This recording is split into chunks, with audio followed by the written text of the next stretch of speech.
Selamat sore, Bapak, Ibu, dan saudara-saudari yang saya hormati.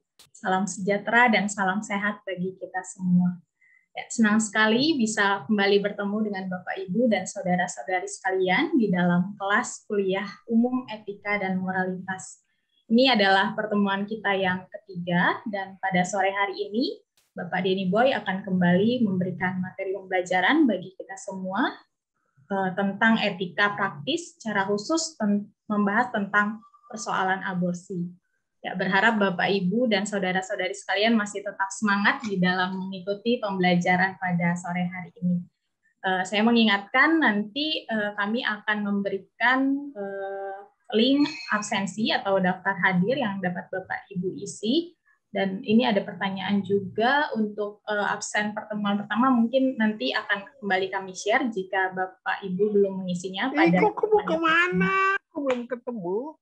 Baik, kita akan memulai pembelajaran kita pada hari ini, namun sebelumnya kita akan membukanya di dalam doa.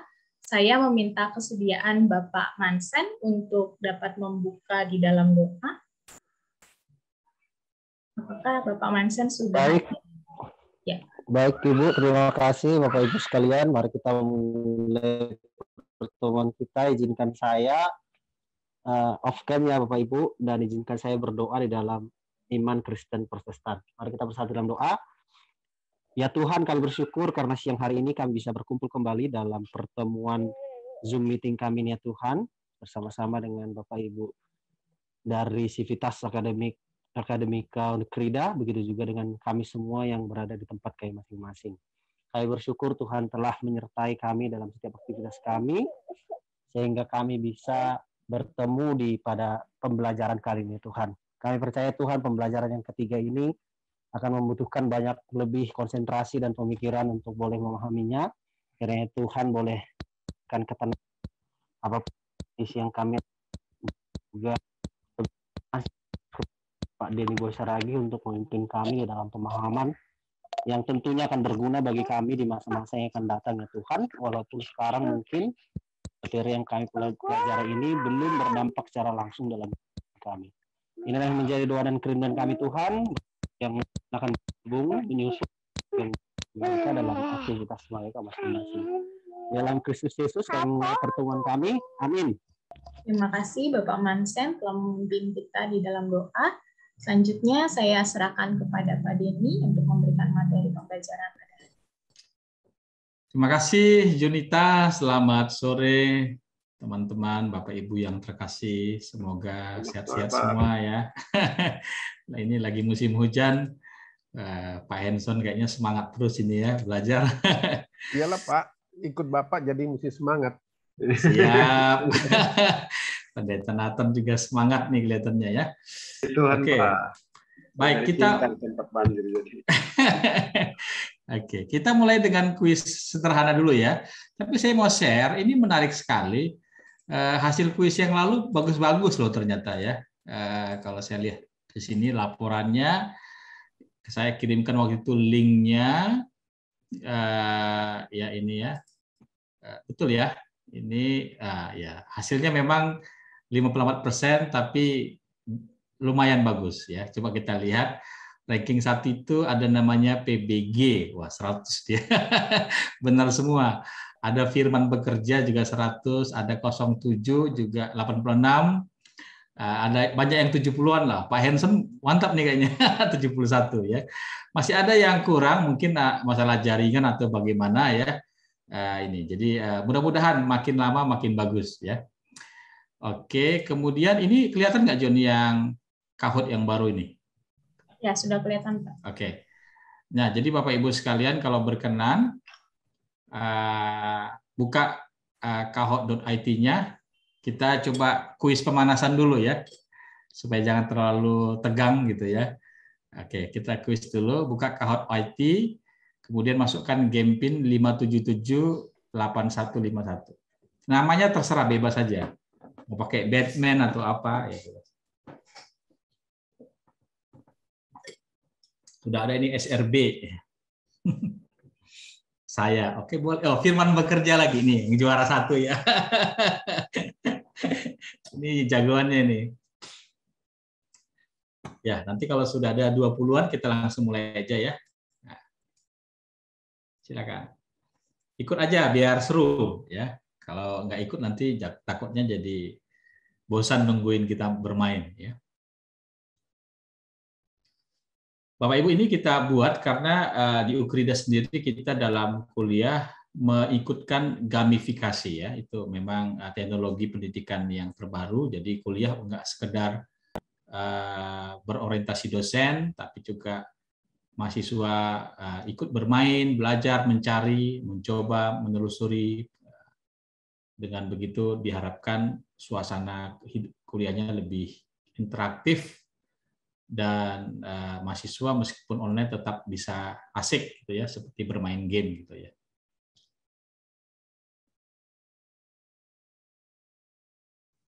Ya, ada yang barat namanya.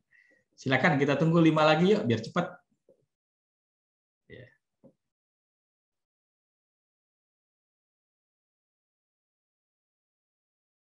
Ya, sudah. Silakan. Ini ada 34 loh kita. Aku saja. Namanya keren, aku saja. Satu lagi. Oke ya. Kita mulai ya. Yang lain bisa tetap daftar, nanti akan ngikutin ya. Kira-kira apa saja topik yang akan kita bahas?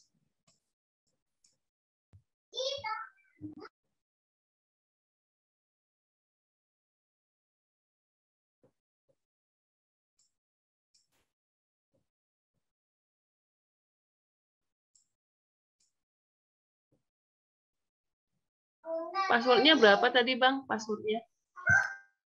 5778151. Ada di bawah ini. 57781. Oke, di bawah 20 minggu ya. Kelihatannya hanya 2 yang bisa mendapatkan dengan benar. HRM di atas. Ya, coba kita yang kedua lagi.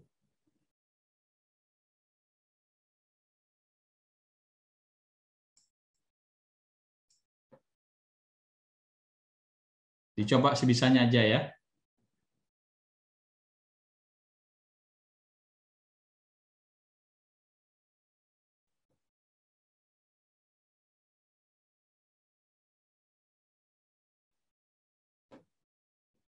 Ya, pembunuhan ya.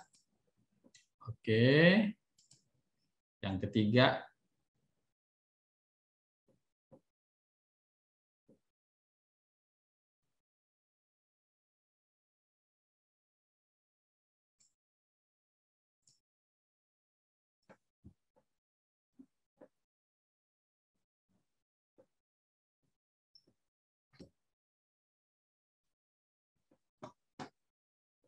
Iya, menyelamatkan ibu ya. Kelihatannya hampir semua mendapatkan dengan baik.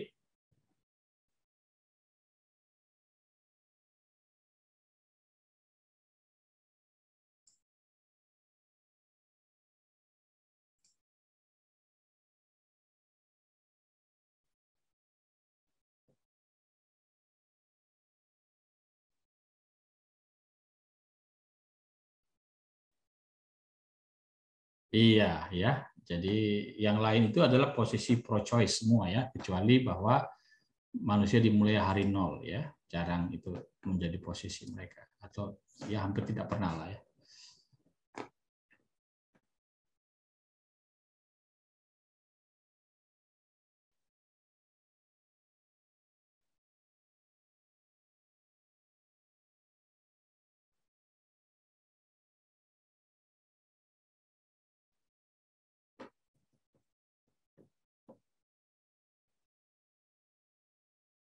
Iya, sejak pembuahan kelihatannya semua ini ya. Kita lihat siapa juaranya.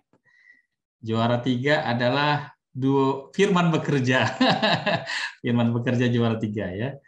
Yang kedua JH, yang juara 1 adalah HRM. Selamat buat HRM ya. Oke. Siapa ini HRM ya? Kalau boleh tahu. Selamat ya. Jadi kita lihat nanti itu ada tema-tema yang akan kita bahas, perspektif medis, WHO, kemudian pro-choice, pro-life, itu nanti adalah bagian dari tema perbincangan kita pada sore hari ini. Kita sama-sama akan belajar dari living ethics yang ketiga ya. Ini bahannya sudah ada di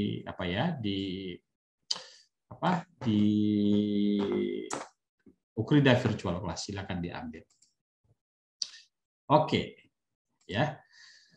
Bagaimana kita melihat aborsi dari sudut pandang etika dan moralitas? Nanti kita juga akan melihat bagaimana nilai-nilai Kristiani juga kita ikut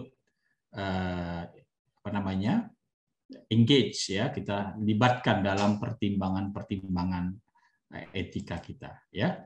Nah, ini kita dalam pertemuan pertama kita memperkenalkan utilitarian ethics, deontological ethics, virtue ethics, serta kekuatan dan kelemahannya masing-masing. Mudah-mudahan sudah cukup familiar semuanya. Kemudian dalam pertemuan kedua kita juga dengan berbagai kasus menjelaskan bahwa apa itu pertimbangan moral yang perlu kita jadikan acuan. Yang pertama dari utilitarianisme, kita belajar bahwa kebenaran moral itu adalah sesuatu yang memberikan kebaikan terbesar untuk jumlah orang yang terbanyak. Ya, ada moral di situ, ya, ada kebenaran moral di situ. Kemudian deontological itu adalah sesuatu itu benar secara moral karena dia memang benar di dalam dirinya, baik secara rasional maupun secara aturan dan hukum. Disebut juga dengan kebenaran kategoris. Kalau benar, ya benar. Kalau salah, ya salah. Kira-kira begitu. Yang ketiga disebut dengan aretheological. Sesuatu itu benar karena karakter yang ditunjukkan dalam tindakan tersebut. Apakah itu tindakan seorang yang berwatak budiman atau tindakan seorang yang berwatak culas atau jahat misalnya, ya. Dan juga watak yang terbentuk dalam proses berkesinambungan dari setiap tindakan moral yang kita buat. Apakah tindakan ini akan membuat saya menjadi orang yang semakin bermoral atau membuat saya menjadi orang yang semakin korup, ya. Kemudian yang keempat, kita juga bicara bahwa berbagai kasus-kasus yang kita bahas, bahwa ternyata kalau seorang bersedia melakukan sesuatu, ya, kerelaan dan keterlibatan seseorang itu akan ikut menentukan benar salahnya satu tindakan, minimal bobot moralnya jadi berbeda. Ya. Yang kelima, adanya keniscayaan, ya. Sesuatu yang dalam kondisi normal kita tolak, tetapi situasi fisik atau logis bisa membuat agen moral secara relatif itu terbatasi pilihannya yang bisa dia lakukan. Sehingga misalnya kita bicara soal pembunuhan di tengah laut dan juga tentang kanibalisme di tengah laut yang artinya jadi berbeda karena kasus yang terjadi. Dan yang terakhir adalah prosedur, ya, sebuah proses pengambilan moral yang mengikuti langkah yang baku, yang terformulasi. Ya, kalau undang-undang ada KUHP, ada KUHAP katanya. Itu juga bagian daripada penerjemahan prosedur itu, ya, atau filsafat prosedur. Jadi langkah yang baku memberikan elemen moral sehingga setiap individu memiliki kesempatan yang sama dan tidak didiskriminasi, ya. Jadi prosedur yang berbeda menyebabkan terjadinya perlakuan yang berbeda pula dari tiap-tiap orang. Nah, inilah ringkasan pertimbangan moral yang sudah kita bahas lewat berbagai kasus selama 2 pertemuan sebelumnya. Nah, pada sore hari ini kita akan mencoba mengaplikasikan pembelajaran ini ke dalam katakanlah satu persoalan etika, yaitu persoalan aborsi. Ya. Nah,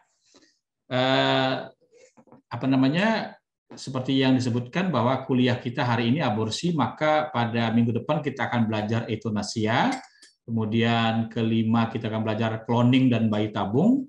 Kemudian yang keenam kita akan belajar tentang artificial intelligence ethics, ya, etika tentang dunia artificial intelligence, ya. Sekarang sedang rame pinjaman online, ya, dan kemudian di Jerman juga ada robot yang memberikan berkat, ya, di Jepang juga ada robot yang katakanlah mimpin ibadah sembahyang gitu ya, bagaimana ke depannya kira-kira elemen AI ini dalam kehidupan manusia ya. Kita akan sama-sama pelajari. Oke, mari kita masuk kepada kasus pertama yang akan kita bahas, aborsi ya. Nah, kita lihat gambar di sebelah itu kaki seorang bayi ya. Di mana ini kakinya ini? Di tangan seorang manusia ya. Begitulah kecilnya ukuran bayi yang mungil ketika lahir ya. Jadi WHO memberikan definisi ya, aborsi itu adalah pregnancy termination ya, penghentian kehamilan ya sebelum 2 minggu ya, atau fetusnya itu adalah bayi yang dalam perut, dalam rahim ya, itu beratnya kurang dari 500 gram. Nah, inilah definisi dari WHO ya, baik berat ataupun umur di bawah 20 minggu ya. Nah, saudara-saudara sekalian, setiap tahunnya terjadi 40 sampai 50 aborsi ya setiap tahunnya ya. Di Indonesia kira-kira berapa itu? Ada yang tahu? Dari 50 juta ini berapa dari Indonesia? Ada yang punya data? Oke. Di Amerika ada 3.000 aborsi setiap harinya. Ya, itu di Amerika. Nah, di Indonesia ya 2,4 juta per tahun. Itu menurut laporan BKKBN 2014 ya. Mungkin sekarang udah lebih tinggi. Ya. Dan peningkatan 15%. Berarti kalau sekarang udah bisa mencapai 3 juta ya. Dari data ini 800.000 kasusnya itu dilakukan oleh remaja putri berstatus pelajar. Nah, ini semua yang tercatat ya, yang terdata ya, yang tidak terdata ya kita nggak tahu. Dengan kata lain, 273 aborsi setiap jamnya terjadi. Jadi mungkin begitu habis kelas ini minimal ada 300 sampai 400 aborsi terjadi di Indonesia. Ya, selama kelas kita berlangsung. Jadi ini masalah yang cukup besar ya. Gimana kita menyikapi ini? Bagaimana pertimbangan kita secara etik tentang aborsi ya? Nah, kita harus pahami dulu aborsi ya. Jadi apakah semua aborsi salah ya? Tidak ya, karena aborsi itu ada bermacam-macam. Ada yang pertama disebut dengan abortus spontaneus. Ya, ini aborsi yang terjadi secara spontan ya. Spontan tanpa campur tangan manusia ya. Jadi misalnya ada wanita yang sedang hamil, kemudian olahraga, kemudian keguguran ya. Itu juga disebut dengan abortus spontaneus ya. Jadi abortus yang terjadi tanpa ada tindakan dari seseorang untuk menggagalkan kehamilan tersebut. Yang kedua ada yang disebut dengan abortus provocatus ya. Jadi dia aborsinya itu terhenti oleh karena ada orang yang menghentikannya secara sengaja. Ya. Jadi abortus provocatus ini terbagi dua. Yang pertama adalah yang disebut dengan medicinalis atau terapeutik ya. Jadi dari kata medicine itu tujuannya adalah untuk menyelamatkan jiwa ibu. Ya. Nah, ini tentu saja nanti bisa kita bahas juga, tetapi ada yang kedua disebut dengan abortus provocatus criminalis ya. Ini adalah aborsi karena terjadi alasannya kehamilan di luar rencana atau karena menutupi rasa malu, hamil di luar nikah misalnya gitu ya. Atau ada banyak anak ya, sudah coba untuk KB tapi ternyata terjadi kecelakaan lalu tidak mau punya anak lagi, dan yang terakhir adalah karena tekanan ekonomi ya. Ini adalah disebut dengan kriminalis ya. Nah, tentu saja yang menjadi kontroversi adalah kehamilan yang diterminasi ketika itu adalah kasus perkosaan. Ya, jadi si wanita diperkosa oleh seseorang yang dia tidak ingin punya anak dengan orang itu. Apakah bisa dia menggugurkan kandungannya secara moral? Ya, apakah dia bisa dinyatakan salah kalau dia menggugurkan kandungannya? Yang kedua, ketika mungkin seorang ibu atau keluarga disebutkan bahwa anaknya akan cacat kalau lahir, ya, dia akan menjadi anak yang berkebutuhan khusus atau cacat berat, ya, bahkan kemungkinan akan umurnya tidak panjang, ya. Apakah tidak bermoral kalau orang tua menterminasi kehamilan yang seperti itu? Nah, ini yang akan kita coba nanti kaji bersama-sama, ya, kita diskusikan.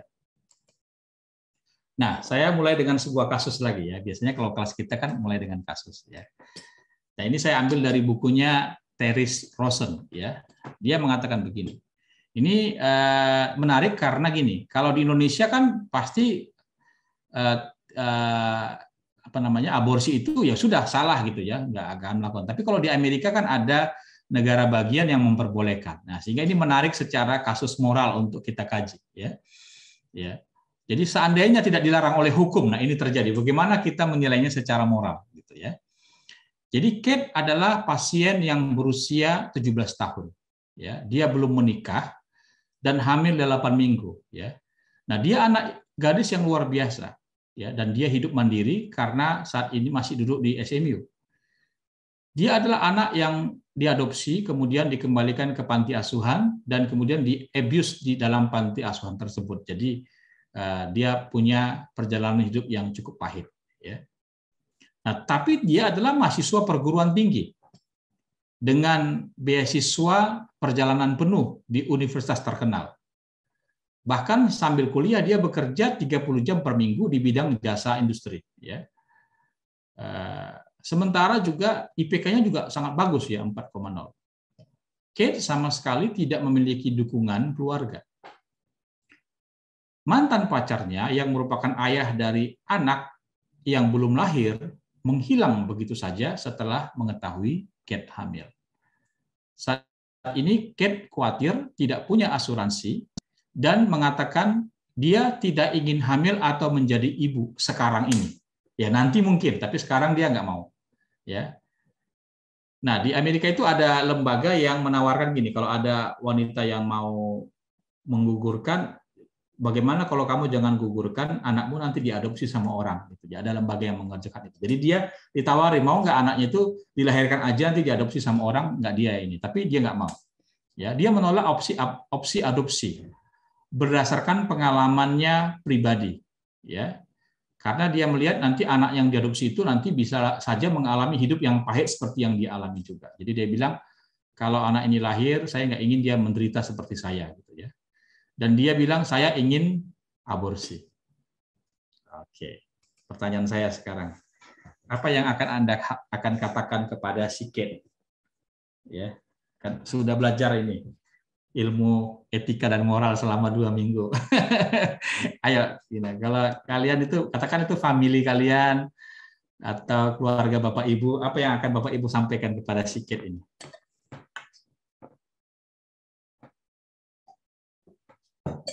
Enggak boleh, boleh. Silakan. Gimana?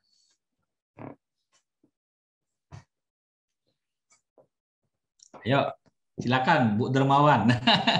Seru nih kalau kita ngobrol-ngobrol. Boleh. Ya, silakan Bu. Nggak boleh. Nggak boleh. Terus itu aja. Tadi kan alasan tidak mau diadopsikan karena pengalaman pribadi ya. Jadi ini kan antara, kalau dipilih antara adopsi dan aborsi gitu kan, sebenarnya kan ya dia harus memilih lah mana resiko yang paling besar. Nah, artinya kalau aborsi berarti membunuh. Nah, sementara kalau adopsi kan memang kita harus menolong dia untuk memahami bahwa belum tentu pengalaman dia secara pribadi akan dialami oleh anaknya kelak gitu. Jadi mungkin di situ dia harus ditolong gitu. Iya.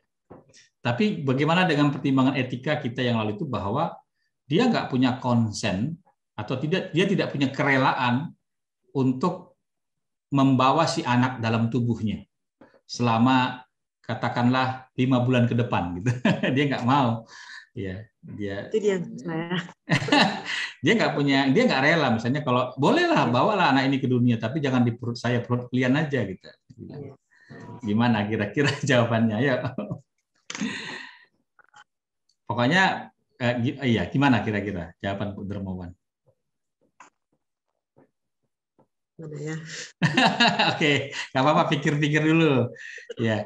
Oh, ini ada dari Bu Dewi, saatnya perlu konseling, Pak. Oke, bagus juga sih solusinya. Jadi kalau Ibu Dewi konseling, apa yang Ibu Dewi akan katakan kepadanya? Katakanlah. Ya, saya kayaknya yang dibutuhkan anak ini adalah konseling dulu untuk bisa memahami apa yang terjadi pada dirinya ya. Belum pada keputusan boleh atau tidak aborsi, kayaknya itu nanti dulu. Tapi yang menurut saya yang dibutuhkan oleh dia, menolong dia memahami apa yang terjadi pada dirinya, lalu apa nanti dampaknya ke si bayi yang dikandung dan akan lahir dalam waktu 9 bulan ke depan, itu dulu, itu yang perlu intensif dikerjakan ke anak ini. Kalau mengenai hasil bulan atau tidak, itu saya rasa seperti roadshow-nya harapannya kan yang terbaik ya. Kalau bicara roadshow gitu, apa-apa yang mesti diberikan kepada anak ini tuh by process gitu. Saya rasa itu dulu sih yang dibutuhkan. Jadi akan melakukan konseling, lalu kemudian melihat bagaimana perkembangannya ya, kemudian ya dijalani gitu ya. Jadi mungkin tidak ada jawaban yang absolut juga dalam kasus ini. Oke, terima kasih Bu Dewi. Ya, ini ada pertanyaan dari Eva Pinem ya. Aborsi enggak, Bu Eva, itu aborsi adalah kehamilan, terminasi kehamilan di bawah 20 minggu, bukan lebih dari 20 minggu. Karena kalau sudah lebih dari 20 minggu itu sudah bisa dilahirkan gitu. Kalau lebih dari 20 minggu itu sudah bisa lahir itu anaknya, sudah bisa hidup. Ya, makanya nggak perlu diaborsi kalau itu ya. Itu malah bisa hidup normal gitu ya. Bisa selamat lah. Ya. Silakan, ada lagi yang lain? Saya, Pak. Ya, silakan Alfonso. Ya, mungkin saya pertama bertanya dulu ya, Pak, karena saya tidak tahu kalau studi luar negeri dengan Indonesia itu bagaimana.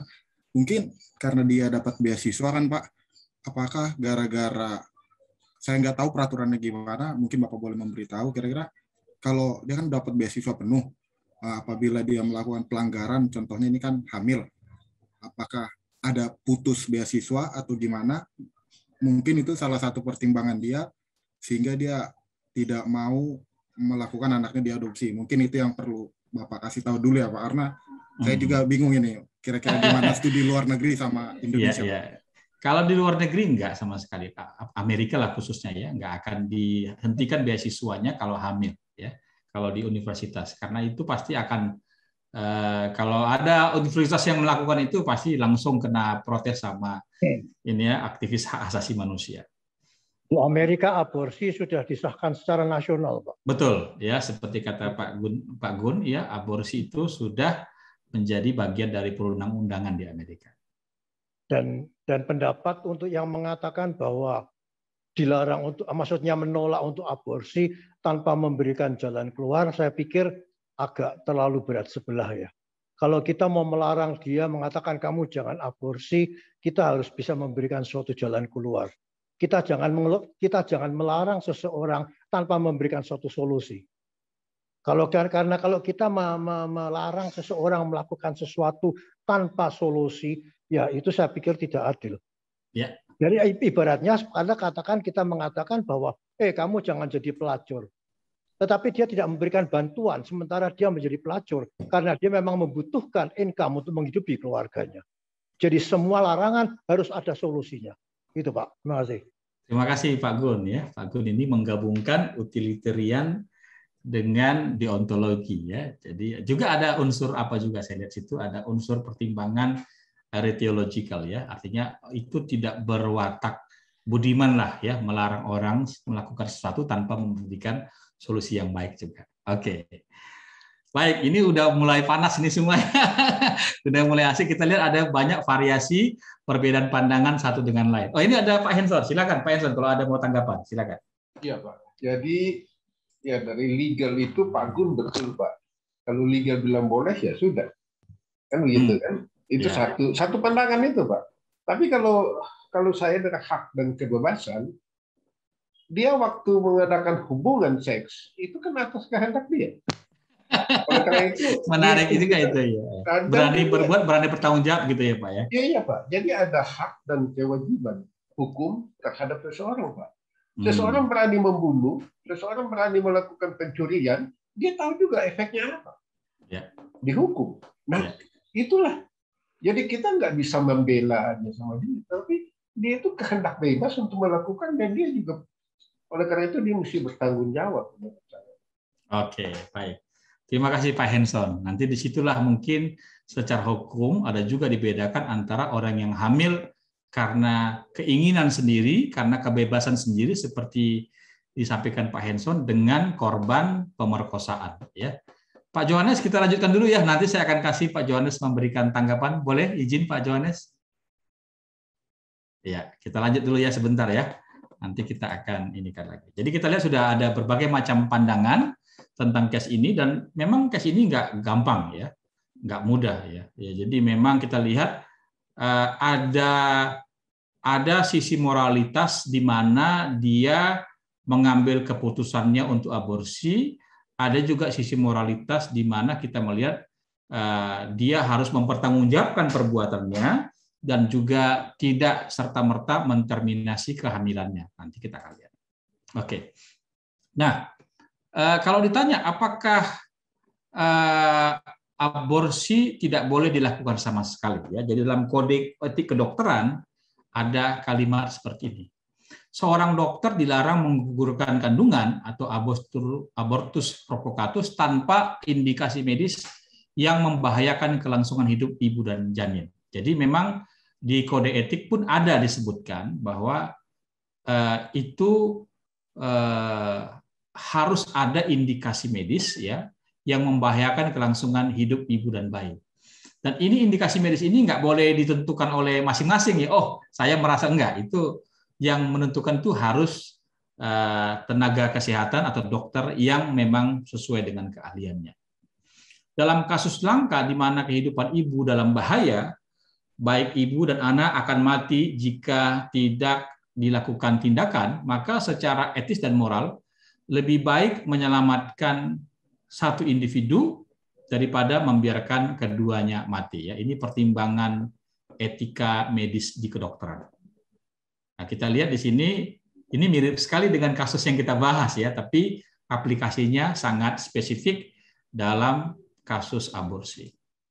Nah, ini ada Undang-Undang Nomor 23 tahun 2009. Nanti Pak Henson bisa kasih ini ya, kasih penafsiran juga bagi kita. Tapi saya baca secara common sense saja. Pertama, setiap orang dilarang melakukan aborsi. Ya. Yang kedua, larangan sebagaimana dimaksud pada ayat 1 dapat dikecualikan berdasarkan. Nah, ini ada pengecualian. Ya. A. Indikasi kedaruratan medis yang dideteksi sejak usia dini atau kehamilan, baik yang mengancam ibu dan atau janin, yang menderita penyakit genetik berat dan atau cacat bawaan, maupun yang tidak dapat diperbaiki sehingga menyulitkan bayi tersebut hidup di luar kandungan. Ya, jadi kita lihat di sini, kalau dari Undang-Undang Nomor 23 dia sangat spesifik ya, bukan sekedar cacat genetik atau bukan cacat bawaan, tapi cacat genetik dan bawaan yang menyulitkan dia hidup di luar kandungan. Artinya kalau lahir nanti akan mati. Ya, tapi kalau misalnya lahir nanti hidupnya dia tidak normal, itu nggak ada, itu diizinkan ya. Itu nggak dibahas. Ya, itu kan soalnya sama aja berarti mengatakan ya orang cacat ya boleh dibunuh gitu kan. Orang cacat nggak boleh hidup gitu. Tapi di sini memang hanya karena dia sesuatu yang membuat dia kalau di luar kandungan tidak bisa hidup, ya, menyulitkan untuk hidup. Atau yang kedua, kehamilan akibat perkosaan, tapi bukan sekedar sembarang perkosaan ya, tapi akibat perkosaan yang dapat menyebabkan trauma psikologis bagi korban perkosaan. Jadi ini maksudnya adalah kalau si korban ketika dia hamil, dia stres berat dan berlebihan dan menyebabkan itu dalam jangka panjang baik dia maupun bayinya akan terancam nyawanya. Ya, jadi ini juga harus ditentukan case by case. Ya, ini nanti dalam dalam pelaksanaannya ada Permenkesnya yang sangat spesifik ya. Nanti kalau sempat kita bahas, kita nggak bahas undang-undang lah ya, tapi kita perlu tahu gitu bahwa ini ada di Indonesia. Oke, baik. Nah, sekarang yang mau kita diskusi adalah dua posisi yang berseberangan di dalam perdebatan etika ya. Jadi yang pertama apa yang disebut dengan posisi pro-choice, yaitu yang mengatakan bahwa apakah aborsi atau tidak aborsi itu adalah pilihan dari masing-masing orang. Nah, ini yang mungkin mendasari undang-undang yang ada di Amerika dan juga di Eropa secara umum ya. Tadi seperti Pak Gunawan mengatakan. Nah, ada sisi lain yang disebut dengan pro-life ya. Itu adalah orang yang mengatakan bahwa menterminasi bayi yang ada dalam kandungan itu sama dengan sebenarnya yang membunuh bayi, membunuh manusia sebenarnya ya. Jadi kehamilan adalah sebuah yang kompleks. Itu bukan sekedar organ si perempuan hamil, itu juga adalah satu kehidupan yang memang ya dia menumpang karena dia adalah anak gitu. Sama seperti anak yang lahir juga menumpang sama orang tuanya. Tapi kan orang tuanya nggak boleh bilang, aku usirlah anak ini dari rumah ya, karena aku nggak mau dia hidup di rumahku gitu ya. Jadi itu melanggar undang-undang perlindungan anak gitu, kira-kira ya. Nah, ini kata pro-life. Coba kita lihat sama-sama masing-masing argumentasi. Ya. Nah, mereka yang memegang pro-choice mengatakan begini, bahwa orang yang belum lahir itu bukan manusia. Itu adalah bagian daripada tubuh si perempuan. Ya. Jadi karena itu ya terserah si perempuan itu apakah dia mau memiliki bagian tubuh itu atau tidak. Alasan yang kedua adalah kalaupun orang yang atau baby yang belum lahir itu adalah manusia atau apalah ya, fetus yang belum lahir itu adalah manusia. Nah, itu kata yang sering dipakai ya. Tetapi mereka menyangkal dia memang bakal manusia tapi nilainya, value-nya tidak bisa disamakan dengan manusia secara umum karena dia belum berelasi, dia belum punya kuliah, dia belum punya KTP dan dia belum punya kehidupan gitu ya. Dia masih dalam kandungan. Ya. Ataupun ya, kalaupun dia itu dianggap manusia dan mungkin value-nya sama, tetapi berpendapat begini bahwa mereka menempati tubuh biologis yang sama sehingga hak otonomi tubuh perempuan mengalahkan hak anak untuk hidup. Oke, cukup jelas ya? Kira-kira gimana? Setuju nggak kita dengan argumentasinya? Siapa yang punya pandangan untuk membantah 3 argumentasi tadi itu atau yang mendukung argumentasi itu? Gimana kira-kira? Dari yang disampaikan itu, setuju nggak kita kalau dikatakan ya berarti boleh aborsi? Gimana?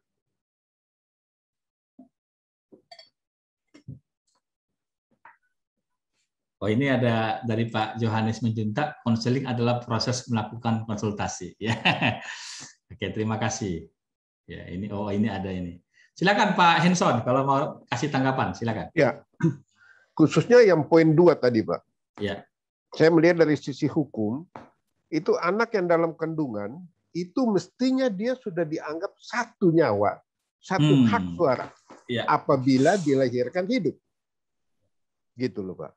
Jadi dia punya hak mewaris, Pak.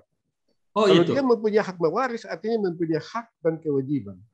Wah. Nah, tadi poin 2 itu skip out gitu loh. Nah, itu dalam hukum nggak bisa gitu loh, Pak. Oke, wah bagus, luar biasa ini ya. Jadi ternyata dari segi hukum seorang fetus itu, janin yang dalam kandungan itu punya hak waris ya.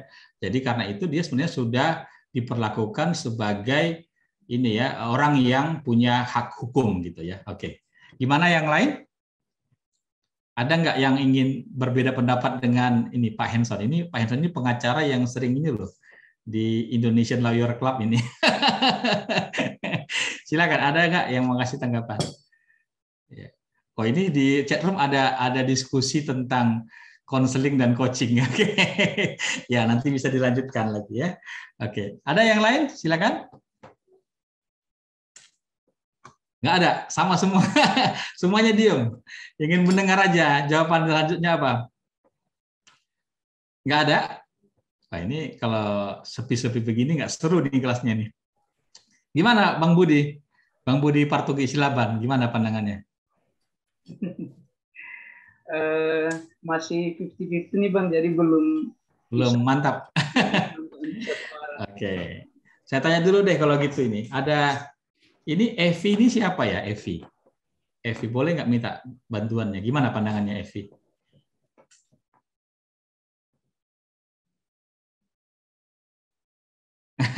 Oke. Kalau nggak mau nggak apa-apa sih ya.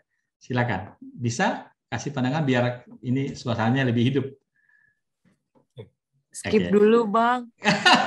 Oh, ternyata ini Iin Evi ya. Ini saya kenal ini adik saya ini. Tadi saya duga-duga apakah dia ikut atau enggak gitu. Ternyata dia ini. Ikut ya. Ini adiknya Kak Dermawan juga ini ya. Dermawan Sihombing ya. Ini teman-teman lama ternyata ya. Oke, ya kita ketemunya di ruang Zoom ini ya. Kita lanjutkan kalau gitu. Ya. Nah, ini memang ada argumen pro choice ya. Ini kuat sekali ya di Eropa di mana. Nah, sebagai tambahan juga, pro-choice ini juga menekankan hak reproduksi. Jadi reproduksi itu adalah sebuah hak. Nah, ini cuman yang menarik adalah bahwa kalau dikatakan bahwa aborsi berhubungan dengan hak reproduksi, seperti tadi dikatakan oleh Pak Pak Henson tadi, ya, ini ada hal juga yang juga cukup problematik, ya. Kata reproduksi dibentuk dari gabungan kata re, kembali, dan produce, ya, membuat produksi. Jadi reproduce gitu ya. Artinya memproduksi kembali. Jadi membuat salinan atau dalam konteks ini menciptakan, bukan menciptakan, menghasilkan manusia gitu lah ya. Ya, melalui proses kehamilan tersebut. Nah, sementara kalau aborsi itu adalah terminasi kehamilan. Jadi sebenarnya ini bukan hak untuk mereproduksi ya, tapi juga hak untuk menterminasi reproduksi. Ya, jadi ini memang jadi satu persoalan besar juga di kalangan pro-choice. Nah, bagaimana dengan pro-life? Ya, pro-life sering mengatakan sebenarnya aborsi adalah isu yang sederhana. Ya, satu pertanyaan yang harus dijawab oleh kedua pandangan yang berseberangan. Ya, pertanyaan kuncinya adalah janin yang belum lahir itu apa sebenarnya? Ya. Tadi Pak Henson mengatakan ya itu sudah manusia punya hak. Nah, kalau begitu kapan dia mulai menjadi manusia? Itu menjadi pertanyaan. Kapan kehidupan dimulai? Nah, saya ini bukan ahli agama Islam ya, tapi dalam agama Islam itu ada beberapa pandangan ya. Pandangan yang umum adalah Allah itu mengembuskan ruhnya itu pada umur 120 hari. Jadi di bawah 4 bulan itu banyak juga ahli-ahli agama Islam yang mengatakan sebelum 120 hari aborsi masih diperbolehkan asal alasannya benar. Tetapi setelah itu sudah tidak diperbolehkan, sudah sama dengan membunuh. Ya. Tapi ada juga ahli-ahli Islam yang mengatakan 40 hari. Ya, jadi ada mazhab lain yang mengatakan 40 hari. Jadi enggak satu pandangan juga ya. Jadi nanti teman-teman coba bisa dilihat aborsi menurut hukum Islam itu ada beberapa pandangan yang berbeda. Sehingga dalam perdebatan itu sebenarnya memang ada yang bilang 120 hari, ada yang bilang 49 hari, ada yang bilang 40 hari, ada yang bilang 14 hari. Nah, ini kalau di Inggris saya bisa bilang 14 hari.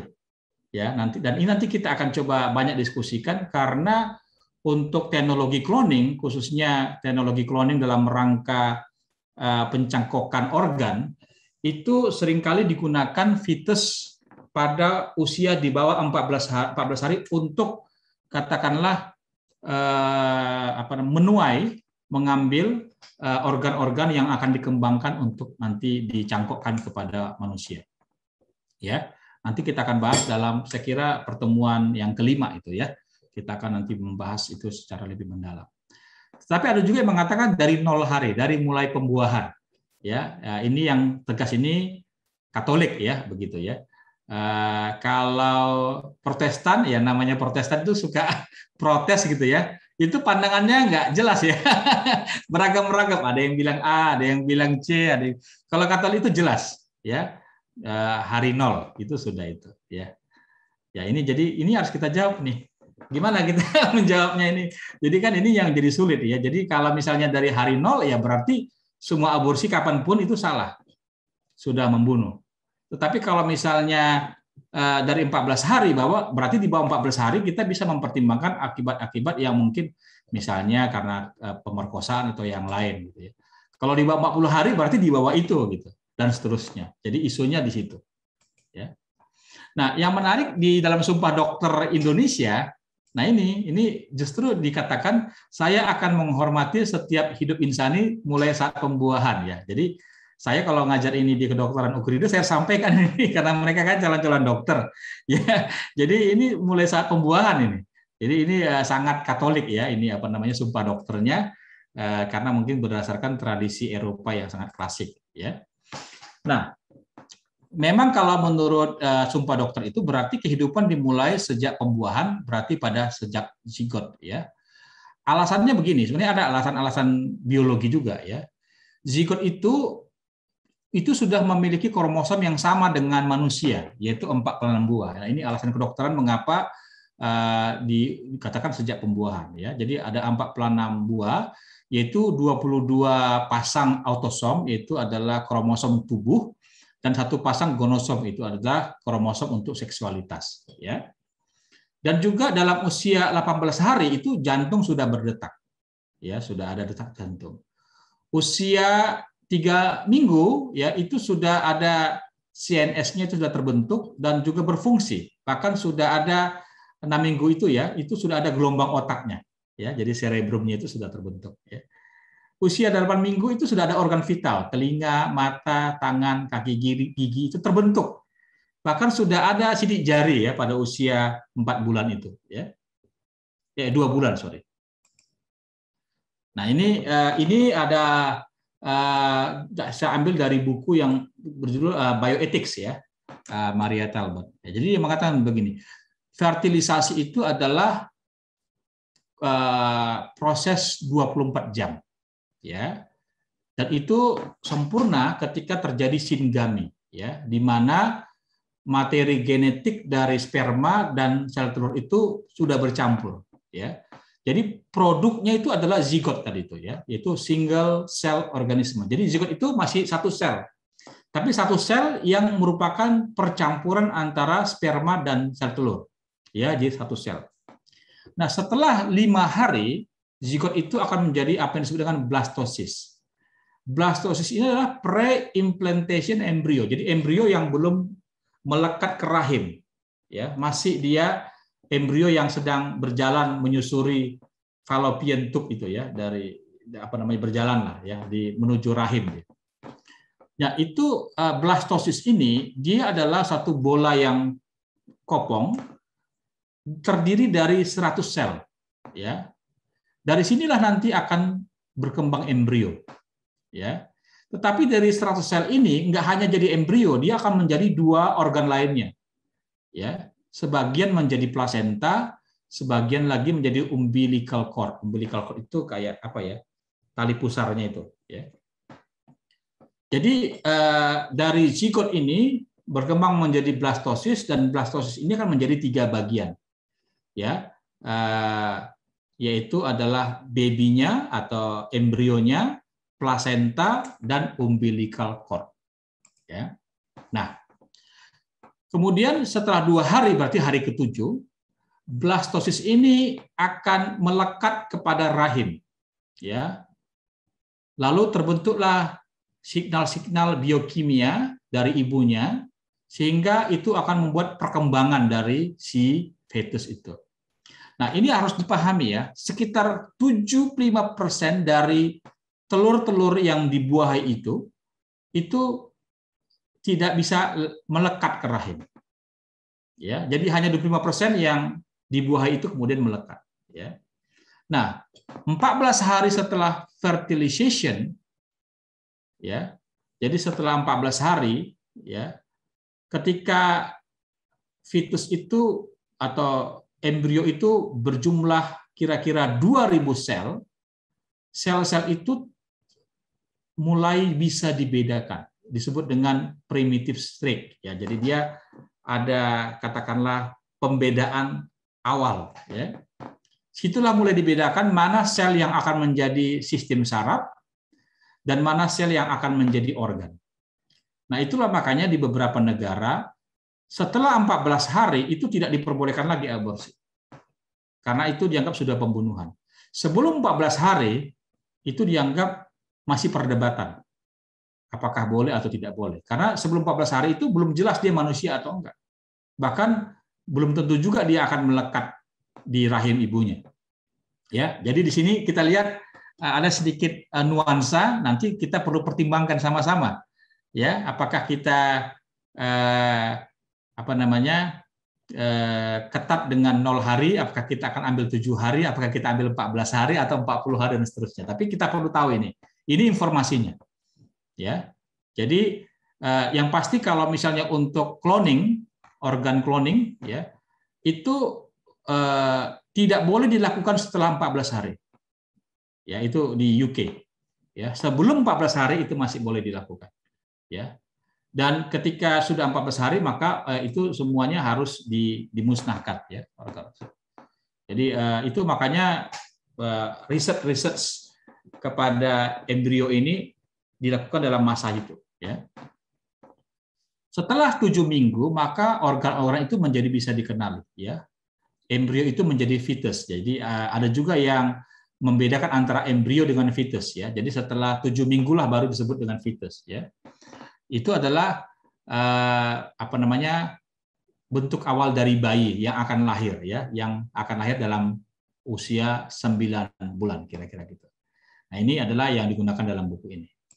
Nah, ini kira-kira gambarannya.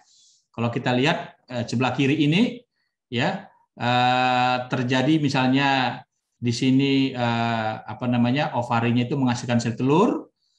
Ini D0 di mana sperma itu dari vagina masuk, kemudiannya membuahi di sini, kemudian menjadi zigot, lalu dia keluar secara perlahan-lahan, dan pada hari ke-7 dia akan masuk ke rahimnya. Kalau masuk maka dia menjadi embrio.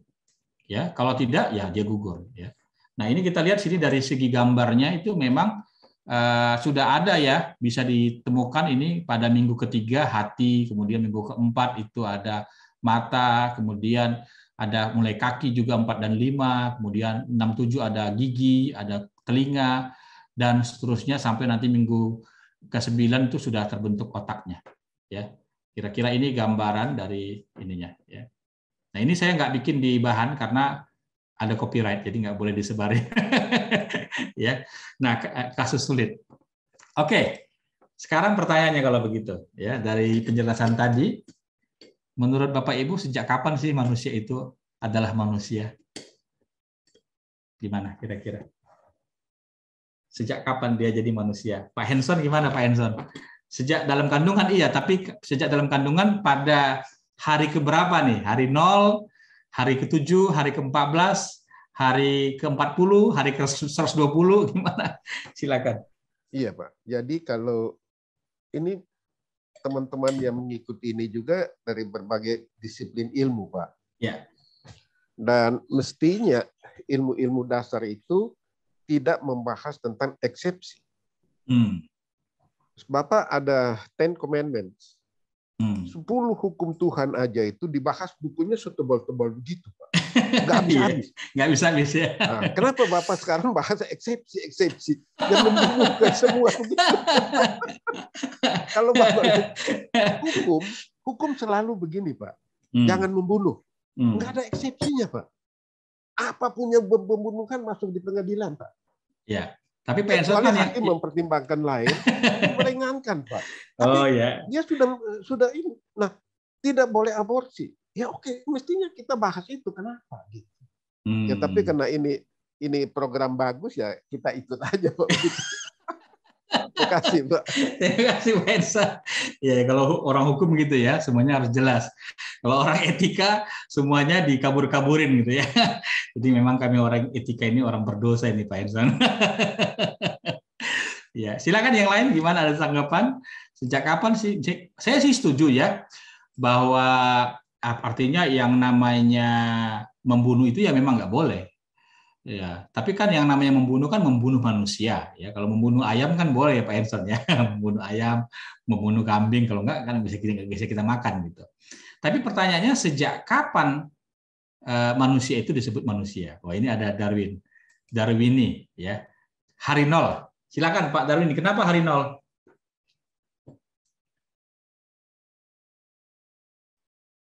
Gimana Pak Darwini? Ya.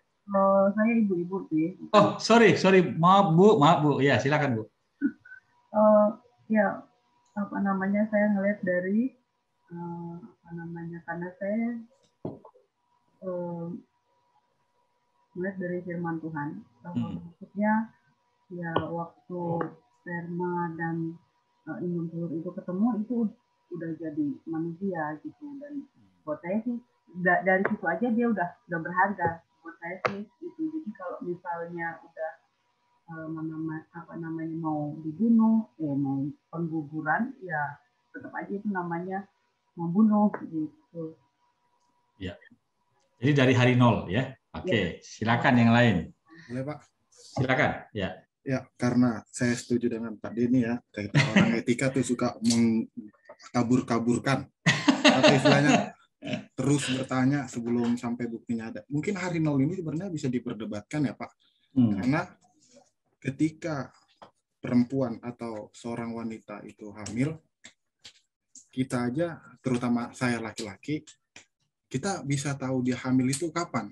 Mungkin kan, jadi ketika entah dia mual-mual atau gimana, sehingga dia tes pack dan hasilnya memberitahu bahwa dia hamil. Nah, sedangkan nolnya ini sejak kapan ini kan masih kita pertanyakan kan. Kita tahu dari mana sebelum ada reaksi dari manusia tersebut. Jadi mungkin hari nol ini masih kabur, atau lebih tepatnya orang-orang kedokteran mungkin yang bisa menjawab hari nol ini gimana ya kan Pak. Saya setuju sih. Seperti Bapak bilang tuh, kita orang etika ini berdosa suka mengkabur-kaburkan. Lebih tepatnya kita mempertanyakan lagi sih Pak. Ya. Ini Alfonso ini apa ya? Dulu sempat ngambil kelas saya Alfonso di STTJ ya. Pernah Pak, waktu Bapak sama Pak Joas. Oke, ya. Terima kasih. Ya, jadi mungkin itu memang ini ya, mungkin kekurangan kita juga, tanda kutip lah ya, sebagai theologian atau etisis ya. Nah, tapi memang Bapak Ibu benar bahwa begini, kalau kita anggap sejak pembuahan itu sudah ada manusia, memang ada hal-hal yang jadinya pertanyaan. Misalnya berarti dari seluruh pembuahan itu yang katanya menurut data 75% itu gugur, berarti 75% manusia mati dong ya pada masa pembuahan. Kemudian yang kedua nanti akan ada juga masalah sehubungan dengan katakanlah nanti pada saat riset genetika ya, yang seringkali ditujukan kepada embrio yang berumur 0 sampai 14 hari. Nah, itu apakah itu jadinya salah? Juga termasuk nanti ketika misalnya ada bayi tabung, misalnya kalau bayi tabung itu kalau diproduksi misalnya 10 zigot, mungkin katakanlah 5 yang survive, ya mungkin 2 atau 3 ditanamkan, yang 2-3 lagi itu ketika dia dibekukan, ketika nanti tidak dipakai lagi itu bagaimana? Apakah itu juga nanti adalah pembuangan manusia? Jadi banyak hal-hal yang kompleks terjadi sebagai akibat dari keputusan kita di situ. Bukan saya mengatakan salah mengatakan 0 hari ya, tapi komplikasinya memang banyak. Ya, komplikasi banyak yang harus kita jawab. Kita nggak bisa bilang pokoknya 0 hari lah. Ya, tetapi bagaimana mungkin kita mempertimbangkan aspek-aspek itu dalam hubungan dengan itu ya. Kalau memang begitu berarti kita belajar menerima ya hidup ini memang tragis gitu. Hidup ini tragis gitu ya. Ya, oke. Nanti kita akan coba sama-sama diskusikan lagi ya.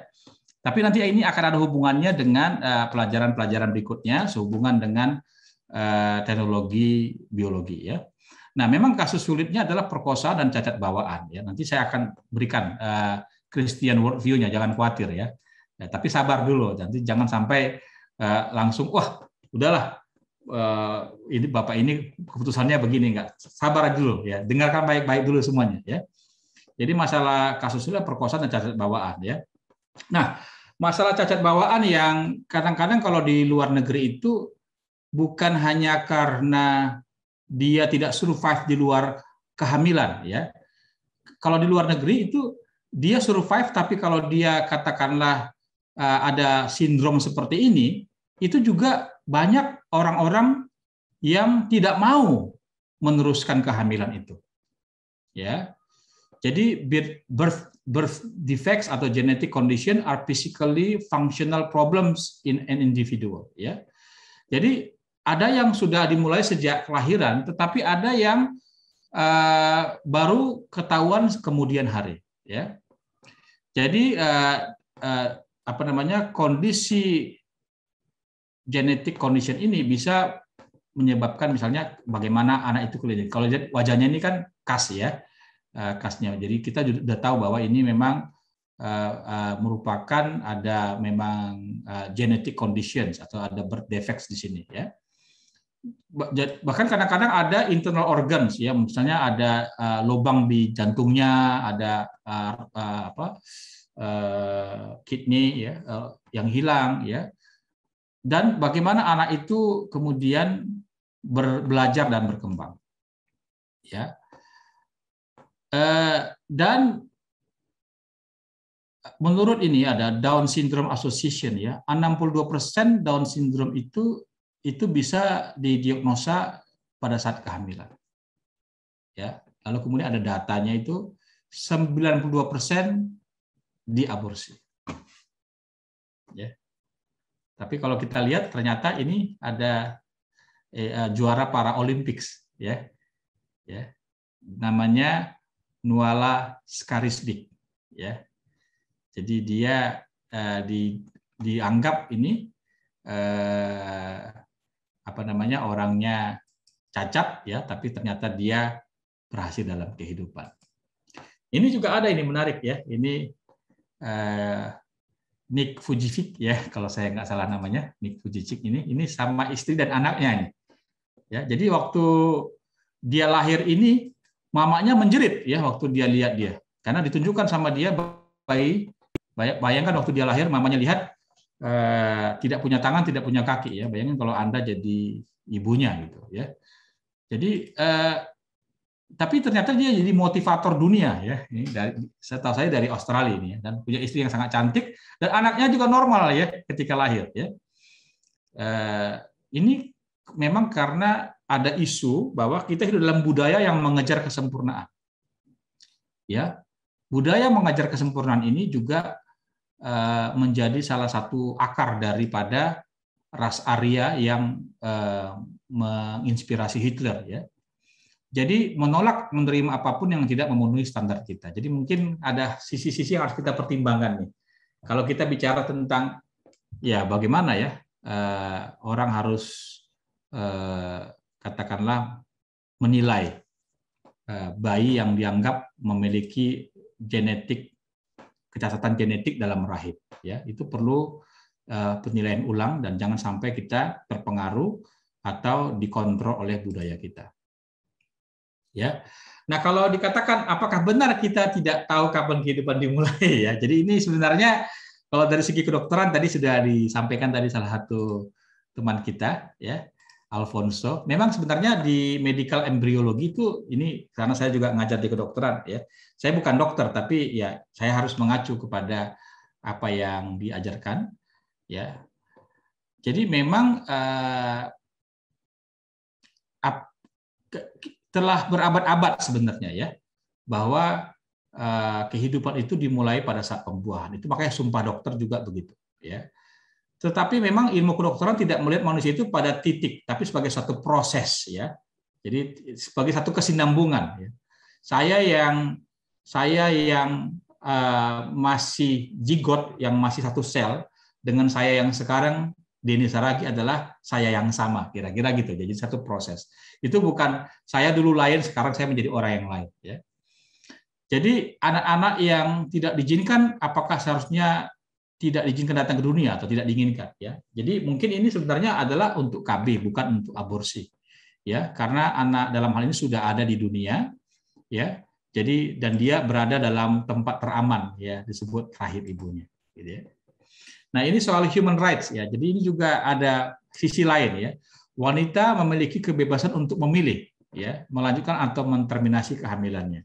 Nah, di sini kita harus melihat bahwa sebenarnya tidak seorang pun memiliki kebebasan yang terbuka untuk memilih apapun yang mereka inginkan. Ya, tadi seperti Pak Henson juga bilang ya, itu ada hak dan kewajiban gitu ya. Anda hanya memiliki kebebasan untuk memilih opsi yang dapat diterima secara moral. Ya, jadi setiap tindakan ada konsekuensinya. Kalau kita mau bertindak tapi tidak menerima konsekuensinya, itu kan secara moral tidak bisa dibenarkan. Ya, karena itu membunuh manusia yang tidak bersalah karena sang ibu tidak nyaman bukanlah satu opsi yang dapat diterima secara moral. Nah, ini mungkin saya sudah ada unsur preskripsi juga di sini. Ya, jadi memang etika harus begitu. Ya, harus ada sesuatu yang disarankan. Ya. Jadi kalau misalnya ada yang mengatakan ini tubuh saya dan saya bisa melakukan apapun yang saya inginkan, maka saya akan bertanya seperti ini. Pertama, jika kita setuju bahwa kita hanya berbicara tentang tubuh seorang wanita, hukum sebenarnya tidak mengizinkan manusia itu untuk melakukan apapun yang Anda inginkan dengan tubuh Anda. Nggak bisa kan? Misalnya kita jual organ kita, misalnya kita jual ginjal kita, kan nggak bisa. Gitu ya. Kita bilang ini ginjal saya, iya, tapi nggak bisa dijual. Bahkan ketika kita nyumbang darah, itu nggak boleh kita nyumbang darah itu kita minta uang, tidak bermoral itu, ya, karena darah itu nggak bisa diperjualbelikan. Ya. Jadi anak yang belum lahir dan ibunya itu sebenarnya adalah dua entitas yang berbeda. Gitu. Ya. Misalnya kalau anaknya laki-laki, anak itu kan punya penis, gitu, ibunya nggak punya. Ya. Itu adalah salah satu mungkin bukti bahwa janin itu sama ibunya terpisah. Ya. Jadi sebenarnya bayi itu adalah manusia lain yang berada di tubuh wanita. Ya. Nah mungkin saya bicara begini, saya belum merefer kepada Christian worldview ya, Christian worldview. Tapi saya kira kalau kita menggunakan ini untuk berbicara kepada teman-teman kita yang non Kristen, mungkin saya kira ini akan sama-sama bisa dipahami. Ya. Nah bagaimana?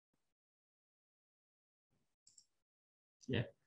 Nah, kalau bicara soal hasil pemerkosaan, ya, bagaimana dengan ini adalah hasil kejahatan yang menyebabkan trauma mendalam bagi manusia, ya.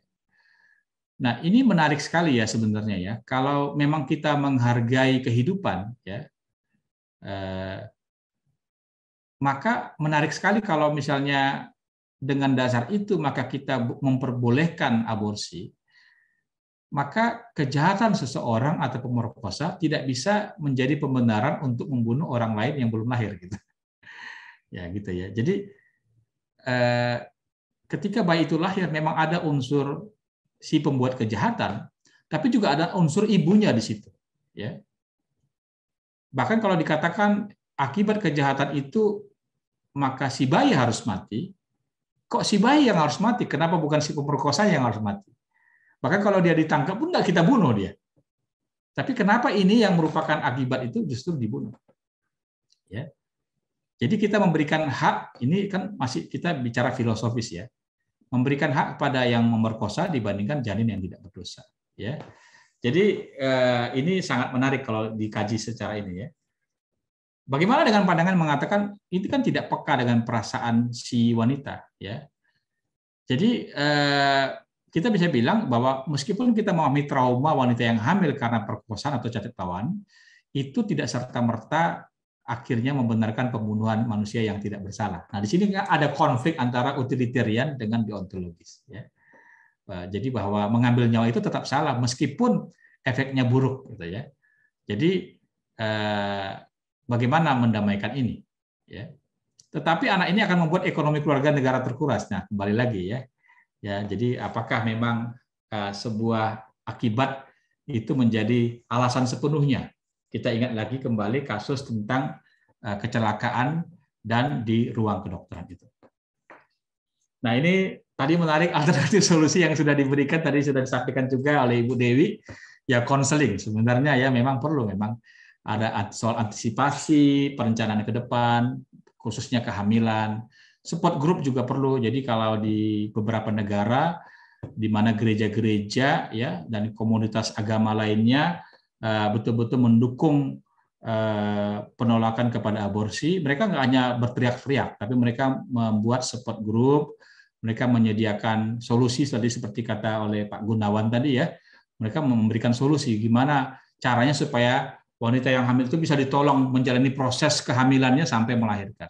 Bahkan anaknya pun dicarikan solusinya, gimana supaya anak itu bisa tidak menjadi anak yang terlantar ya.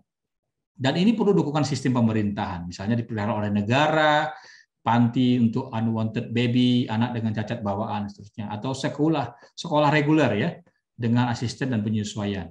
Juga perlu dukungan elemen masyarakat, gereja atau komunitas agama lainnya, adopsi panti ya. Jadi kelompok tumbuh kembang juga dikhususkan untuk anak yang memiliki cacat bawaan ya. Jadi memang ya ini memang harus dilakukan ya. Jadi memang bukan persoalan yang mudah. Ya, dengan gampangnya kalau misalnya ada anak yang kurang sehat ya udah dibuang aja. Gitu. Ya. Nah, saya share sebelum kita nanti tanya jawab perspektif Kristen. Ya. Jadi kalau dari segi etika Kristianitas kita mulai dengan imago Dei, ya, bahwa manusia diciptakan menurut gambar dan rupa Tuhan. Dan yang menarik sekali dalam Alkitab sebenarnya ada banyak ayat-ayat yang menceritakan tentang relationship antara Tuhan dan manusia. Bahkan sejak dalam kandungan. Yeremia 1:5 mengatakan, sebelum aku membentuk engkau dalam rahim ibumu, aku telah mengenal engkau. Nah ini menarik ya. Jadi Yeremia telah dikenal oleh Tuhan sejak dalam kandungan. Dan sebelum engkau keluar dari kandungan, aku telah menguduskan engkau. Aku telah engkau menjadi nabi bagi bangsa-bangsa. Jadi dia sudah ditetapkan jadi nabi sejak dalam kandungan. Ya, seperti tadi kata Pak Henson, sejak dalam rahim sudah punya hak gitu ya. Di ayat 10 dikatakan, bukankah engkau yang mencurahkan aku seperti air susu dan mengentalkan aku seperti keju, ya. Jadi dia memakai bahasa yang sangat simbolik di sini ya. Proses bagaimana susu jadi keju gitu ya. Engkau mengenakan kulit dan daging padaku serta menjalin aku dengan tulang dan urat. Ya, jadi kita lihat ini bayangan orang kuno tentang bagaimana proses kehamilan terjadi, tapi dia sudah sampaikan, ya, dan seterusnya. Dia sudah mengatakan sejak di situ Tuhan sudah merangkai itu. Ya. Engkau yang membentuk buah pinggangku, menenun aku dalam kandungan ibuku. Aku bersyukur kepadamu oleh karena kejadianku dahsyat dan ajaib. Ya. Tulang-tulangku tidak terlindung bagimu ketika aku dijadikan di tempat yang tersembunyi. Ya. Matamu melihat selagi aku bakal anak. Ya. Lalu Galatia 1:15. Tetapi waktu ia yang telah memilih aku sejak kandungan ibuku. Ya, jadi bahkan dalam perjanjian baru Paulus juga mengatakan yaitu sejak dalam kandungan. Ya. Dan dalam gereja mula-mula ini ada apologis ya Kristen abad kedua yang bernama Athenagoras, dia mengatakan bahwa orang Kristen bukan pembunuh dan pemakan manusia karena ada tradisi inilah darah dan dagingku ya dalam Ekaristi atau perjamuan kudus ya. Bahkan dia mengatakan semua tindakan yang menyebabkan aborsi adalah pembunuhan. Jadi karena pada zaman dahulu sebenarnya sudah ada ya tentang aborsi. Ya. Jadi konklusinya adalah ya orang Kristen ya meyakini bahwa Allah adalah pemberi, pemelihara dan pengambil kehidupan. Ya. Jadi kemanusiaan tidak hilang atau berkurang, bahkan dalam keadaan embrio yang sedang berkembang, dan juga bahkan penurutan kualitas mental pada orang tua. Ini kita akan bahas minggu depan sehubungan dengan euthanasia. Ya, jadi dari segi etika Kristenitas, orang yang mengaku kepada Tuhan Yesus Kristus percaya pada Alkitab sebagai firman Tuhan, ya, yang menjadikan sumber rujukan kebenaran keputusan etisnya, gitu ya. Nah itu bisa kita uraikan di sini. Baik, sebelum kita tanya jawab, saya ingin share sebuah video tentang bagaimana sih proses dari aborsi ya. Mungkin banyak kita yang belum tahu. Apakah sudah terlihat ini YouTube-nya? Apakah terlihat, Jun? Sudah, tapi masih. Ya, saya putar ya. Suaranya terdengar? Dengar, Pak. Oke. Kedengaran, Pak.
The suction machine is turned on, and pale yellow amniotic fluid surrounding the baby is suctioned out through the catheters. With babies this big, they don't fit through catheters this size. The baby's bones and skull are too strong to be torn apart by suction alone. This is a Sofer clamp. The abortionist uses this clamp to grasp an arm or leg. Once he has a firm grip, the abortionist pulls hard in order to tear the limb from the baby's body. One by one, the rest of the limbs are removed, along with the intestines, the spine, and the heart and lungs. Usually the most difficult part of the procedure is extracting the baby's head, which is about the size of a large plum at 20 weeks. The head is grasped and crushed. The abortionist knows he has crushed the skull when a white substance comes out of the cervix. This was the baby's brains. The abortionist then removes skull pieces. He removes the placenta and any leftover parts of the baby with a curette, scraping the lining of the uterus for any remaining tissue. The abortionist then collects the baby parts and reassembles them to make sure that there are 2 arms, 2 legs, and all the pieces. Once all the parts have been accounted for, the abortion is complete.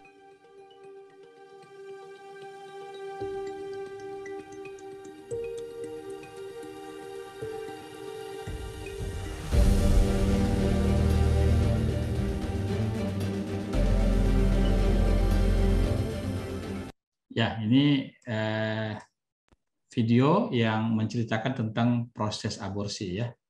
Mudah-mudahan dengan informasi yang sudah lengkap begini, Bapak Ibu bisa memiliki sikap etik yang jelas terhadap persoalan aborsi. Silakan kalau ada yang mau bertanya atau memberikan tanggapan, masukan, silakan. Ada pertanyaan, komentar, silakan Pak Henson. Iya Pak, saya bukan pertanyaan tapi konklusi Bapak. Tadi yang mengenai ini Pak, mengenai moralitas dan ungkapan satu itu kena ada kesalahan kejahatan dari seorang lelaki gitu Pak. Pemerkosaan. Apa menyebabkan seorang perempuan itu mempunyai hak, gitu kan? Ya. Jadi di dalam hukum kesalahan orang lain tidak menimbulkan hak bagi pihak sebelahnya. Jadi contohnya kalau sepeda motor jalan melawan arah, apakah Bapak punya hak untuk menabrak dia? Nah kan, kalau dia melawan arah ya polisi tangkap dia kan gitu Pak. Ya. tapi tidak menimbulkan hak pada si wanita ini untuk eksekusi sesuatu, Pak. Oke. Nah, saya harap ini ya dengan contoh yang enteng ini Bapak bisa menerjemahkannya dengan lebih baik. Ya. Ya, kedua Pak, mengenai ya Tuhan Yesus pernah bilang bahwa dia itu memangkas pokok anggur, ranting-ranting yang tidak berguna, Pak. Karena dia udah tahu tidak berguna. Kan begitu, kayak tadi Bapak bilang bahwa ada cacat. Bayinya cacat, buat apa dilahirkan? Tapi Tuhan Yesus tidak mencontoh. Jadi tumbuhan ini tidak sama dengan manusia. Tuhan Yesus tidak mencontohkan bahwa boleh dibuat kepada manusia. Ya. Nah, ini dua yang mesti diperjelas bahwa manusia ini memang bukan tumbuhan. Gitu loh, Pak. Saya nggak tahu membicarakannya gimana, Pak.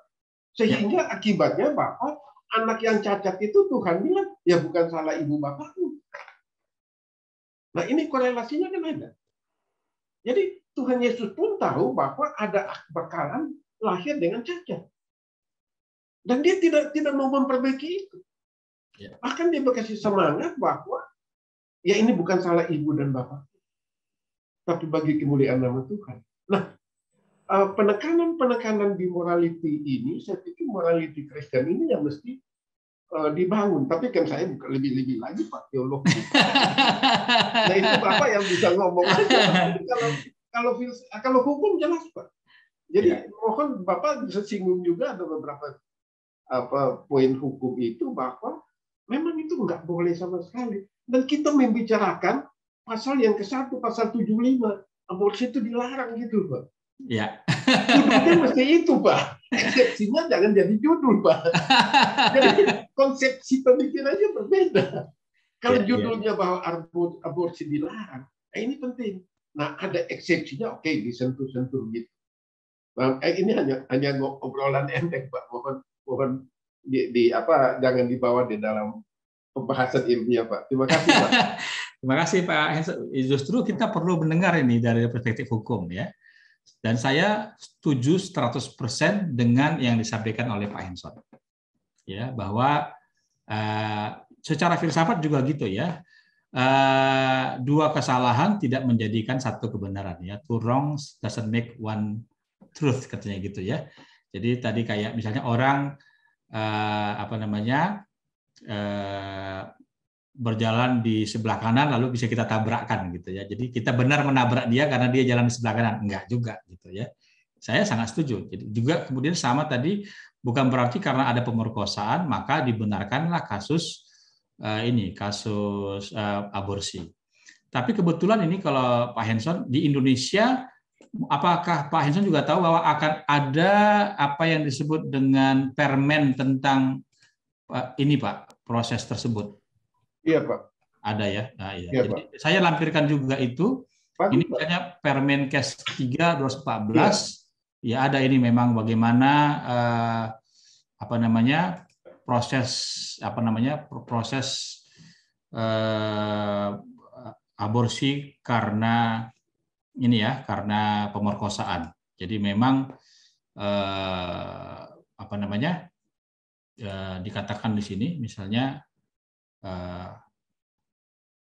harus aman, bermutu dan bertanggung jawab.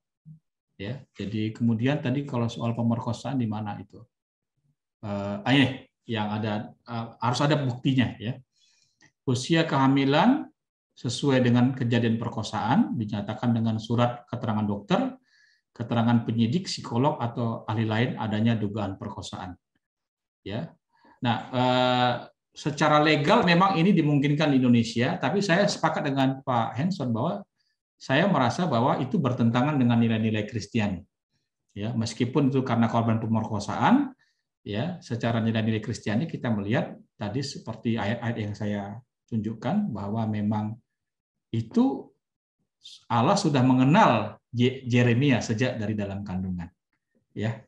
Jadi saya merasa tidak ada yang perlu menentang secara personal dengan apa yang disampaikan oleh Pak Henson. Malah saya berterima kasih buat insight-nya. Terima kasih Pak Henson.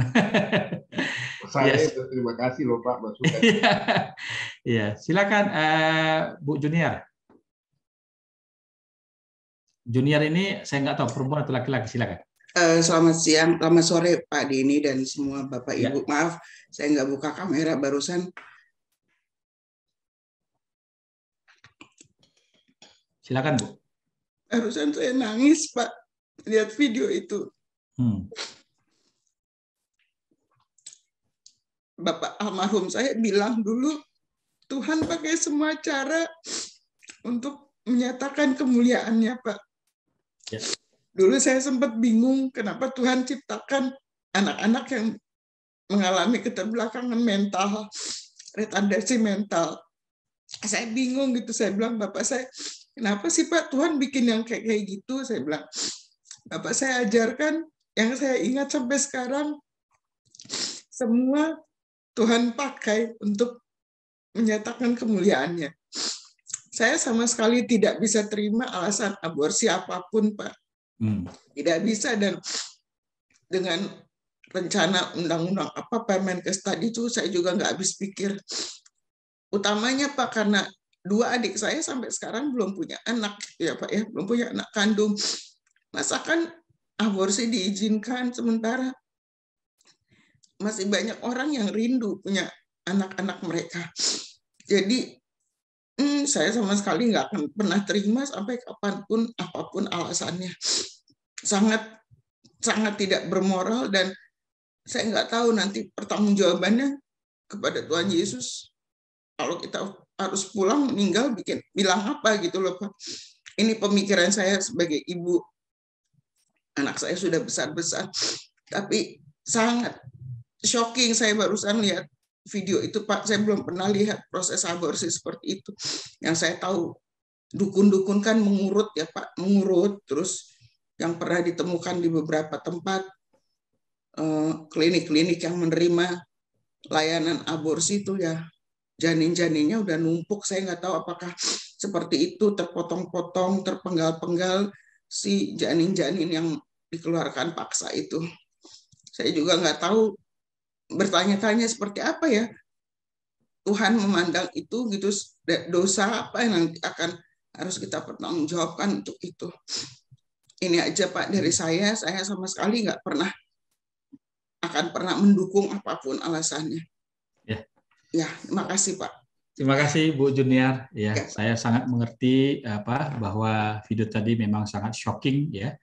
Jadi sebenarnya begitulah ya, bisa dikatakan brutalnya sebenarnya proses aborsi itu ya. Jadi memang ya, silakan Pak Gun kalau mau respon. Ya, saya tuh juga agak bingung sama Amerika ya. Di satu sisi aborsi diizinkan secara nasional, tetapi di sana tindakan bunuh diri merupakan suatu tindakan kriminal, di mana orang bisa ditangkap, bisa dihukum. Ya. Ini sesuatu yang tidak konsekuen. Di satu pihak membunuh aborsi diizinkan, sementara yang mau bunuh diri kalau ketangkap yang mau bunuh diri dianggap sebagai kriminal, ada hukumannya. Nah, saya sendiri pada prinsipnya memang tidak bisa mendukung aborsi, ya. Tetapi saya tidak bisa serta-merta mengatakan bahwa itu tidak boleh. Saya bisa memahami ibu tadi yang hatinya terusik dengan adanya aborsi, ya memang karena melihat caranya seperti itu, ya. Tetapi ibu mengatakan bahwa tidak mendukung. Tapi masalahnya tidak mendukung kepada orang lain yang hendak mengambil tindakan. Bagaimana kalau itu terjadi dengan keluarga sendiri? Ya, saya tidak mengharapkan yang jelek, ya omong-omong ekstrimnya aja. Bagaimana kalau itu misalnya keterjadian seperti tahun 98 waktu itu, ya? Dan itu terjadi dengan keluarga kita, dengan anak perempuan kita. Apakah kita akan tetap konsekuen mengatakan apapun juga saya tidak setuju dengan aborsi? Nah, saya ngomong dalam hidup ini nggak bisa ditarik garis hitam putih secara garis tegas, Pak. Ya. Karena itu saya sendiri merasa filosofi yang pas buat saya terus terang adalah filosofinya ajaran Tao. Mungkin Bapak lihat yang fatwa, yang blunder hitam putih, tapi hitam putihnya bukanlah satu garis lurus, tapi garis melengkung.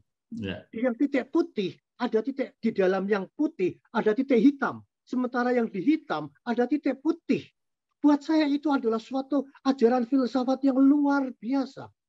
Kita hidup di dunia nggak bisa menarik garis tegas antara hitam dan putih. Nggak akan bisa. Karena itu antara hitam dan putih digambarkan, dipisahkan dengan garis melengkung. Di mana yang hitam ada titik putihnya, di mana yang putih ada titik hitamnya. Jadi dalam segala hal kita memang harus memahaminya dengan pertimbangan-pertimbangan yang jernih. Seperti saya sendiri, saya mengatakan bahwa oke, saya bisa tahu LGBT itu nggak bagus, tetapi saya tidak serta-merta menolak LGBT. Karena pada kenyataannya, bahwa apakah orang ini agak nyimpang sedikit, apakah mereka yang menentang LGBT itu sudah pernah berusaha untuk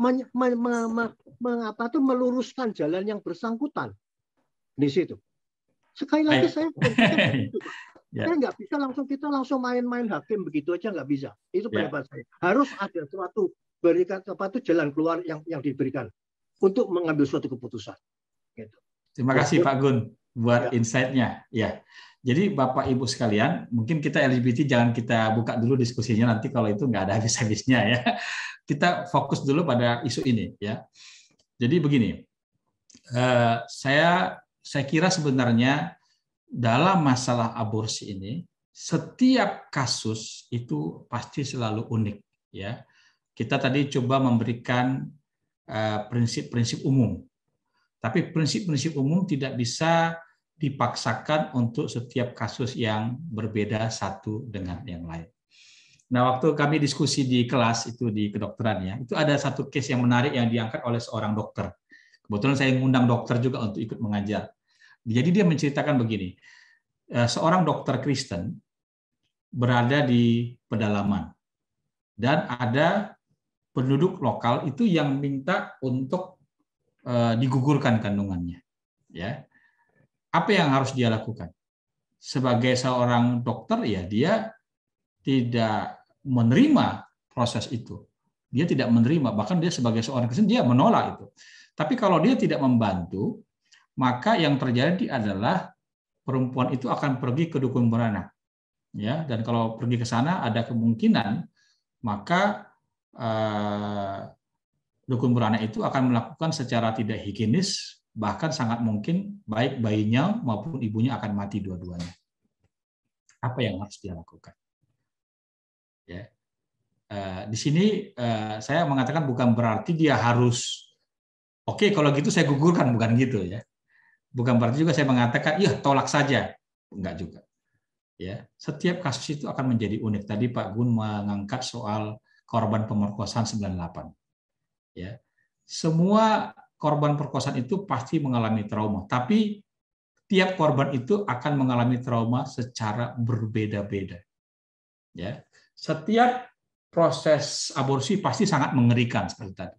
Tapi proses mengerikan itu pun ada juga perbedaan antara satu dengan yang lain. Karena misalnya abortus medisinalis juga memang harus dilakukan juga. Ya, ketika itu menyangkut nyawa ibu dan bayi yang akan mati kedua-duanya kalau tidak dilakukan terminasi.